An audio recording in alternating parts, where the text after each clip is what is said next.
everyone, it's Clarice. This is Clarice Reads, and today I'm going to talk about the Philippine literature I was able to read in 2016. I set a lot of reading goals for myself this year, so over the next few weeks I'm going to be going through each one of them and go through all the books I read and how I did basically for each of those goals this year. So I'm starting with this video, starting with my goal to read more Philippine literature this year. As most of you probably know, I am Filipino.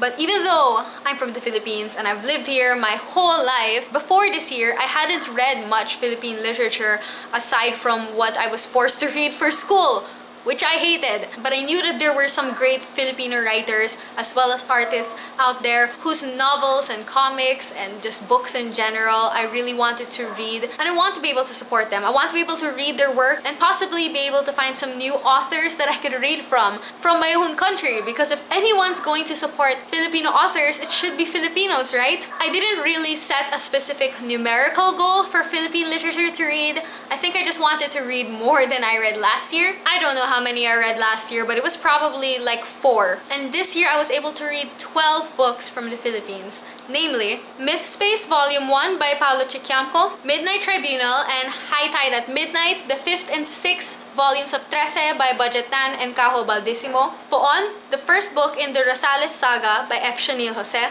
Elmer by Jerry Alangilan, Smaller and Smaller Circles by F. H. Batacan, Lost by Rob Cham, Trip to Tagaytay by Arnold Are, Dwellers by Eliza Victoria, Instructions on How to Disappear by Gabriela Lee, Wounded Little Gods by Eliza Victoria, and Kare Kare Comics by Andrew Drilon. 12 is a lot more than I expected to read. Since we haven't really gone through December at all, that means I read 12 books over the course of 11 months. So that's more than one a month, which I'm so happy with because I used to not read any at all. I feel like I've gained so much from this experience of reading more Philippine literature and also finding more Philippine literature. Honestly, at first, my main concern, I guess, was that I was afraid I wouldn't be able to find good science fiction or fantasy from my country, mainly because my intensive research, aka quick Google search, mainly showed me romance or comedy or historical fiction when it came to searching for some good Philippine literature. But in the end, most of those 12 books that I read ended up falling under the category of speculative fiction. I really did mostly read speculative fiction, which is strange because I thought that I wouldn't be able to find any. And I actually really enjoyed most of it. And there are still a lot of books, in addition to the ones that I already read, that I still look forward to reading that would fall under speculative fiction and that are written by Filipino authors. And I'm really glad that my initial worries that I wouldn't be able to find any of those types of books ended up being totally wrong. Another thing that I noticed is that even though as time went on, it got a lot easier for me to find Philippine literature, at first it was actually really hard. The bookstores that I regularly go to, at least, had their Philippine literature sections kind of in some back corner where you wouldn't be able to find it unless you were actively and very specifically looking for it. And I think it's sad that you wouldn't be able to see this Philippine literature unless you were deliberately looking for it. Though that makes me even more determined to try to talk about them more on my channel. So at least more people are going to be able to find this literature or be motivated to look for it. But yeah, I guess that observation was a little bit sad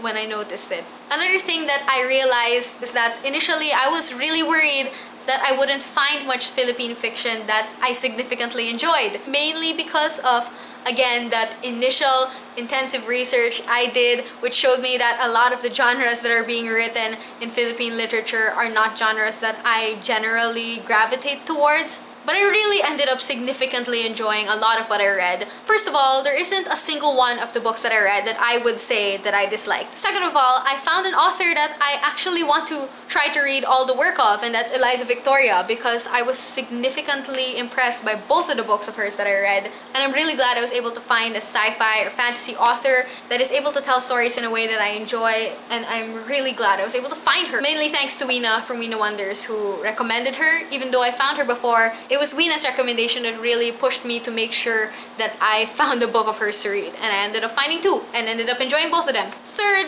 I also read Instructions on How to Disappear, which is a short story collection, which actually made me want to read more short story collections. Initially, I actually thought that I disliked short story collections, but trying to read Philippine fiction, I saw this and saw that it was all speculative fiction and it sounded really interesting, and so I read it, and now I'm no longer afraid to read short story collections, and I'm now more open to reading more short story collections. And that's all thanks to this book. And lastly, Elmer, which I read this year, is one of my favorite books in general, not even just in Philippine literature. Obviously, my initial worries that I wouldn't like any of the books that I read from the Philippines was totally wrong, because now I found some authors that I genuinely like. I found a book that's one of my favorites, and I even read a book that made me more open to reading books in a format that initially I thought I didn't enjoy at all. Aside from those things, another thing I was able to get out of my experience of reading Philippine literature is obviously I was able to learn about my country, and I was able to learn about different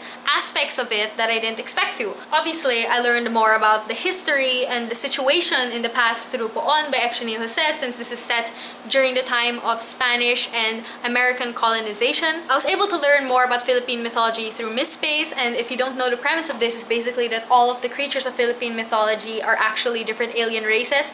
So it's Philippine mythology, but it's sci-fi, which is really cool. And of course through Trece, which follows a detective that deals with more supernatural crimes that deal with Philippine mythology. So it puts Philippine mythology in a modern setting, which is really interesting as well. And also even in Wounded Little Gods, which I didn't know had anything to do with Philippine mythology, but it actually dealt with deities that are similar to those from pre-Spanish era, so deities that existed before Christianity entered the country. I also got to learn more about the poverty and the current cultural situation of my country through smaller and smaller circles. Obviously, I was able to learn about my country from these books, which was one of the main things that I wanted to do. So overall, as expected, as I said, I was able to learn more about my country from this experience, and I was able to discover and support local authors that I genuinely liked. Something I feel I could have improved on is maybe I could have read something in Filipino, because even though these were all by Filipino authors, they were all in English. I need to go out of my comfort zone and actually read something in Filipino one of these days. But there were also a lot of things that I gained from this experience that I didn't expect to.